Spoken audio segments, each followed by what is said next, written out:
J-2 avant la première grande journée de mobilisation contre la réforme des retraites. Toutes les organisations syndicales appellent à manifester jeudi. Les partis de gauche défileront aussi.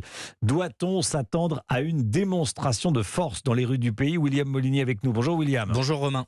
Vous avez pu consulter en exclusivité pour Europe 1 une note des services de renseignement. Est-ce qu'il prévoit une affluence massive dans les cortèges? Eh bien, le renseignement territorial entrevoit sur l'ensemble du territoire 221 actions, entre 550 000 et 750 000 manifestants partout en France. En province, les cortèges les plus fournis sont prévus à Marseille, Toulouse, Lyon, Nantes et Lille. La manifestation parisienne sera de loin la plus importante, 50 000 à 80 000 personnes attendues entre les places de la République et de la Nation. Ce qui est surtout redouté dans la capitale, c'est la présence de 200 à 400 éléments radicaux et violents, ainsi que 400 à 600 gilets jaunes.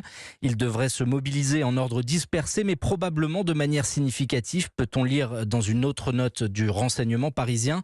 Cette première date de mobilisation est présentée par les services comme un enjeu majeur pour les syndicats.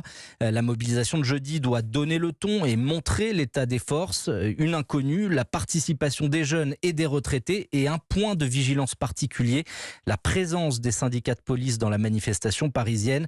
Ils seront très certainement la cible de la mouvance radicale infiltrée dans le cortège. William Molinier, spécialiste des questions de police et de justice à la rédaction d'Europe 1. Merci William.